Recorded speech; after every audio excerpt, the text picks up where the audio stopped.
नमस्कार दोस्तों। आज हम एक और मैकेनिकल रेफ्रिजरेशन और एयर कंडीशनिंग सिस्टम्स के टॉपिक पे बात करेंगे और वो है हमारा आइस प्लांट ट्यूटर। जो कि जैसा कि आप सबने देखा होगा, इंडस्ट्री के अंदर एक कंप्लीट रेफ्रिजरेशन यूनिट होती है जिसके द्वारा आइस जमाई जाती है। और वो आइस किस प्रकार से जमाई जाती है उसका एक छोटा सा ट्यूटर प्लांट हमारे यहाँ आपको दिखाया जाएगा। और किस प्रकार से वो काम करता है, क्या क्या कंपोनेंट्स है इस प्लांट के, उसके ऊपर हम बात करेंगे। तो सबसे पहले मैं आपको बताऊं कि जो आइस प्लांट के अंदर कंपोनेंट्स होते हैं वो वही कंपोनेंट्स होते हैं जो हमारी रेफ्रिजरेशन साइकिल के अंदर होते हैं। जैसा कि रेफ्रिजरेशन साइकिल के अंदर मेन कंपोनेंट्स आपका कंप्रेशर हो गया, सेकंड कंडेंसर हो गया, फिर आपका एक्सपांसर वाल्व हो गया और इवेपोरेटर हो गया। ये चारों एक साइकिल के अंदर काम करते हैं और हमारे जो है एक वेपर कंप्रेशन साइकिल को रन करते हैं। यहाँ मैं आपको कंपोनेंट्स दिखा रहा हूँ कि आइस प्लांट के जो कंपोनेंट्स है उनमें देखिए, ये हमारा कंडेंसर है, ये कंप्रेशर है। रेफ्रिजरेशन जो आपको ये ट्यूटर दिख रहा है जिसमें लिखा हुआ आइस कैंडी अपेरचस के नाम से एक छोटा सा आइस प्लांट है जिसके अंदर आपने ये देखा होगा कि आइस की जो है कैंस है, ये कैंस है, इसके अंदर पानी डाल के आपको आइस जमाया जाएगा। और इस सम्प के अंदर ये सारी चीज़ें दी हुई है। ये कूलिंग कोइल्स है और इसके अंदर ब्राइन वाटर भरा जाता है। ब्राइन वाटर के अंदर ये एजिटेटर पंप है जो सिंपली उस ब्राइन वाटर को मूवमेंट में लाता है, सर्कुलेट करता रहता है। और इसको हम इस प्रकार से फ्रेश वाटर और जो ड्रिंकिंग वाटर है जिसकी हमको आइस जमानी है उस कैंस के अंदर हम भर देते हैं। तो किस प्रकार से पूरा का पूरा सिस्टम एक दूसरे से जुड़ा हुआ है। कंप्रेशर हो गया आपका, कंप्रेशर के साथ में ये कंप्रेशर आउटलेट है। कंप्रेशर आउटलेट देखिए, कंप्रेशर आउटलेट यहाँ आ गया आपका कंप्रेशर के अंदर, ये आपका कंप्रेशर है। और कंप्रेसर के साथ में ये कंप्रेसर कूलिंग फैन आपको दिया हुआ है। कंप्रेसर के बाद में ये कंप्रेसर का आउटलेट, ये थर्मोकपल यहाँ लगाया हुआ है जो टेम्परेचर सेंस करता है। इसके बाद में हम देखेंगे कि ये स्टेनर और ड्रायर ये आ जाता है आपका। यहाँ कंट्रोलिंग वाल्व दिया हुआ है। ये है आपका थर्ड डिवाइस, एक्सपांसन वाल्व जिसके द्वारा मेनली कूलिंग प्रोसेस होती है। ये यहाँ आ गया आपका ये कोयल, आपकी कूलिंग कोयल यहाँ आके और हमारे इस सिस्टम के अंदर चली गई।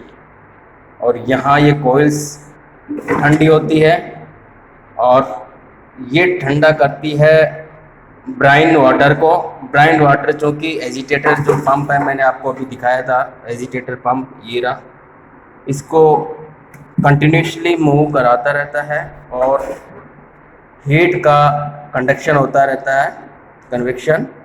और ये यहाँ हमारी आइस को फ्रीज करता है।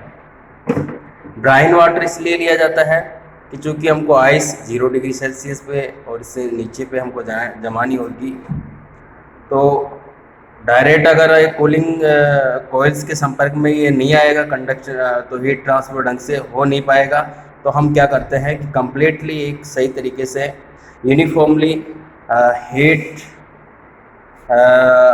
ट्रांसफ़र हो, तो उसके लिए हम ब्राइन वाटर इसके अंदर डालते हैं। और ब्राइन वाटर ही इसीलिए क्योंकि ब्राइन वाटर जस्ट कुछ नहीं होता है, आपका जो सिंपल वाटर होता है वही वाटर होता है, और उसके साथ में हम साल्ट मिक्स करते हैं एक रेशियो के अंदर, जो उसका फ्रीजिंग पॉइंट, वाटर का फ्रीजिंग पॉइंट 0 डिग्री से नीचे आ जाता है।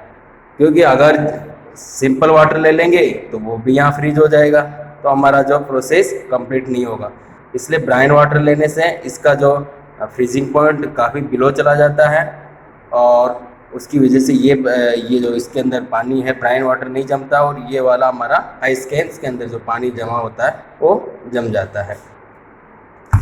तो ये सिस्टम्स इस प्रकार से अरेंजमेंट है। यहाँ आपको प्लांट के सिस्टम के अंदर जो अपेरेचर्स है उसमें सक्शन गेज दिया हुआ है, डिस्चार्ज गेज दिया हुआ है। डिस्चार्ज गेज आपका कंप्रेशर जो गैस रेफ्रिजरेंट डिस्चार्ज कर रहा है उसका प्रेशर यहाँ बताएगा। सक्शन गेज जिस प्रेशर के ऊपर या वैक्यूम के अंदर कंप्रेशर रेफ्रिजरेंट को सक्शन कर रहा है उसका प्रेशर यहाँ बताएगा। यहाँ मैं आपको ये सिस्टम चला के बताता हूँ। हम जैसे मेन स्विच के साथ ये जुड़ा हुआ है, हम ऑन करते हैं। यहाँ हमारा इंडिकेटर बल्ब जो ये इंडिकेट कर रहा है कि पावर पूरे सिस्टम के अंदर आ चुकी है। यहाँ नॉब्स है कंप्रेशर, फैन मोटर, एजिटेटर और मेंस हम जैसे ही हम मेंस को ऑन करते हैं सिस्टम के अंदर पावर्स आ जाती है। एनर्जी मीटर है जो एनर्जी कंजप्शन बताएगा। एम्पियर मीटर है जो आपका एम्पियर बताएगा कि कितना एम्पियर आप जो भी स्पेसिफिक टाइम के अंदर आप देखना चाहते हैं कंजप्शन इलेक्ट्रिसिटी का, तो कितना एम्पियर ये कंज्यूम करता है। वोल्ट मीटर बताता है। और यहाँ ये टेम्परेचर इंडिकेटर है। सबसे पहले हम ये नॉब्स के बारे में देखते हैं।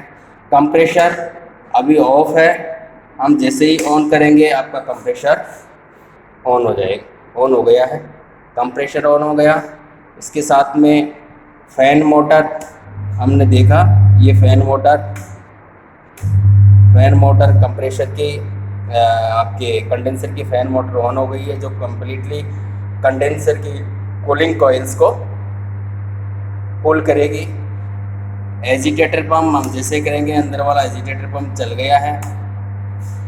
और ये आपको दिखा रहा हूँ मैं टेम्परेचर इंडिकेटर। इसके अंदर 6 टेम्परेचर इंडिकेटर्स हैं। ये जो आपको पास ये दिए हुए हैं, ये है आपको थर्मोकपल्स है, जो सेंसर्स है, अलग अलग जगह का टेम्परेचर मेजर करेंगे। यहाँ हमारे पास अलग अलग टेम्परेचर मैं आपको बता रहा हूँ। 5 नंबर टेम्परेचर इंडिकेटर यानी 5 नंबर सेंसर का टेम्परेचर चूँकि काम नहीं कर रहा है इसलिए 1 दिखा रहा है। अभी यहाँ दिखा रहा है 6 नंबर टेम्परेचर गेज जो है या सेंसर है, उसका तापमान है 39.8 डिग्री सेल्सियस। इसके बाद 7 पे कोई टेम्परेचर इंडिकेटर नहीं है, 8 पे कोई नहीं है, 9 पे कोई नहीं है, और ये 0। 1 पे हम आते हैं तो 1 का थर्मोकपल का टेम्परेचर 44.4, 2 का 41.9, 3 का 40.7 और 4 का 40 या 41 डिग्री सेल्सियस। ये तापमान अलग अलग टेम्परेचर इंडिकेटर्स के दिए हुए हैं जो थर्मोकपल्स लगाए हुए हैं। एक थर्मोकपल 1 नंबर का यहाँ लगाया हुआ है, ये थर्मोकपल है जो कंडेंसर के आउटलेट वाली कोयले उससे लगा हुआ है। एक थर्मोकपल इवापोरेटर के आउटलेट पे लगा हुआ है। एक थर्मोकपल कंडेंसर के आउटलेट पे लगा हुआ है। एक थर्मोकपल हमारा इसके अंदर जो आइस वाली कैन है उसमें लगा हुआ है, और एक ब्राइन वाटर के लिए हमने थर्मोकपल लगाया हुआ। तो इस प्रकार से जो रियल सिस्टम होता है हमारा, जो वेपर कंप्रेशन साइकिल का एप्लीकेशन के रूप में काम में लिया जाता है, वो इस प्रकार से अरेंज रहता है। नेक्स्ट टाइम में हम एक और इसके डिटेल्स के बारे में पढ़ेंगे कि उसके अंदर हम पूरा का पूरा एक्सपेरिमेंट करेंगे और उसमें आइस भी जमाएंगे। Okay, thank you.